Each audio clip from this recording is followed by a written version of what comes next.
May is Mental Health Awareness Month. Denver 7 is committed to bringing you stories and information that can help you and your family navigate mental health conditions.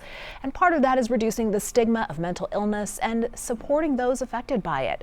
Joining us now is Noelle LaForge, the Professional Psychology Clinic Director at the University of Denver. Noelle, thank you so much for being here. Oh, thank you so much for having me. Here. All right, let's start with these stats that are troubling. 1 in 5 adults each year experiencing mental illness, 1 in 6 youth. So let's focus on youth. What are you seeing and what can we all do to help? Yeah, it's such a great question, and really Colorado struggles in this regard. We're 44th in the nation when you look at prevalence versus access to care, particularly with youth struggling. We saw those spikes during the pandemic and we just haven't really recovered. There's also a shortage of mental health professionals and treatment facilities in Colorado. So what's going on there, and then how is this impacting access to care? Yeah, absolutely. In some ways, Colorado does better than a lot of other regions with mental health providers, but we have to look at who's getting care.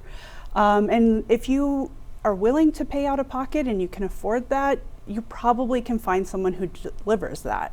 But most people can't. And so when we look at our populations, we look at folks who, for example, rely on Medicaid, or don't have tons of money to spend on mental health. That's where we really see shortages. And do you have some clinics to fill this gap? Absolutely. A lot of them are open to the public, and a lot of them really very low cost. Yeah, so I oversee our GSPP clinical services. We do accept Medicaid. We're one of the largest providers of outpatient behavioral health for those populations in Colorado. And then we also have a sliding scale rate where we're willing to see anybody at a rate that they can afford.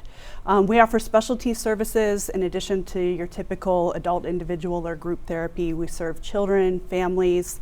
We have our STERM Center, which is for military-specific populations, and we have our Trauma Disaster Recovery Clinic, which particularly serves refugees, survivors of torture, and we have our Cub Clinic, which really serves young kiddos and their families. You guys really have a lot of options there. Yes, we do. Part of this is, and to even get to that point of reaching out for help, is reducing the stigma. Yes. How can people open up those conversations about themselves, maybe people they're concerned about?